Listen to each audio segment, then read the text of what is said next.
Texas, 1963.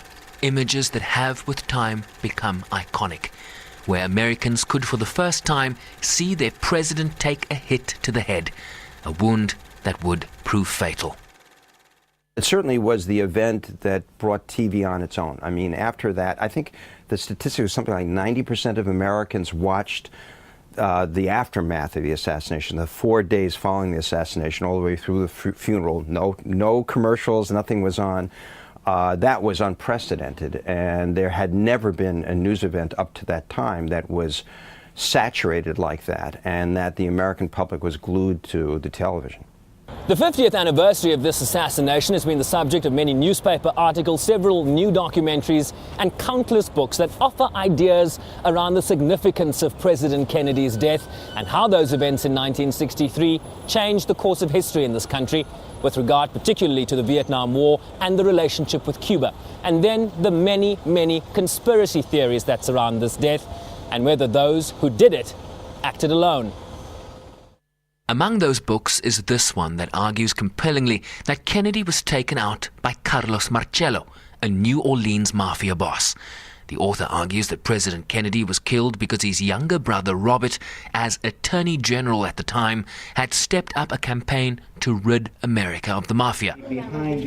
This author says he's 100% sure who did it.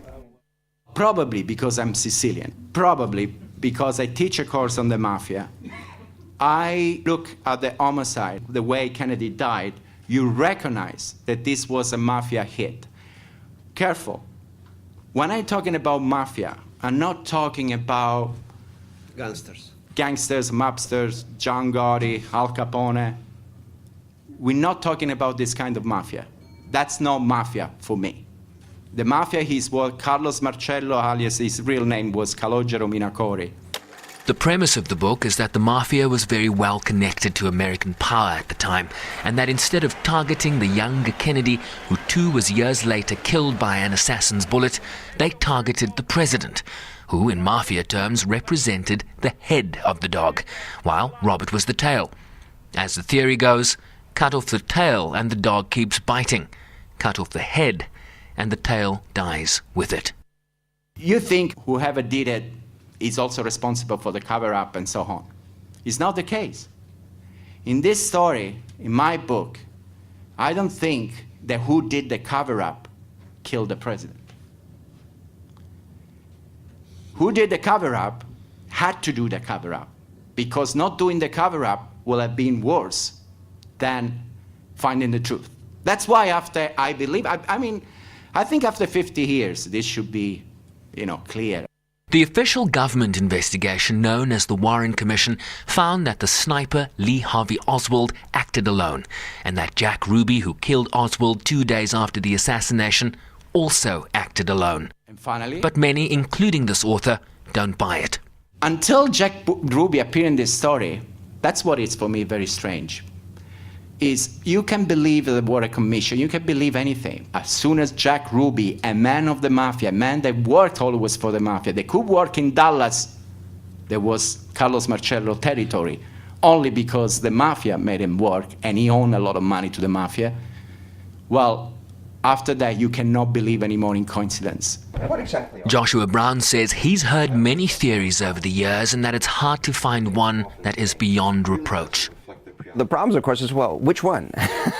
I mean, there are so many. Was it the Cubans? Was it the mafia? Was it, a military, frustrated generals? Was it Frank Sinatra? I mean, we can begin to sort of expand on it. We do know, and certainly it was a messy administration. And needless to say, as we well know now, sure, he had affairs with people, with women who had affairs with mafioso.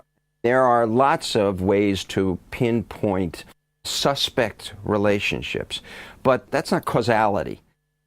Conspiracy theories, others more believable than some, have become the fabric of American culture.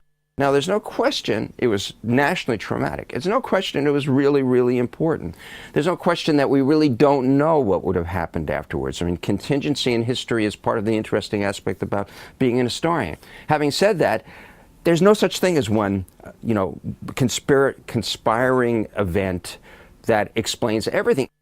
leaving many wondering if they should err on the side of the official findings or feed into the many theories that have made this tragedy the subject of much debate for at least the last 5 decades.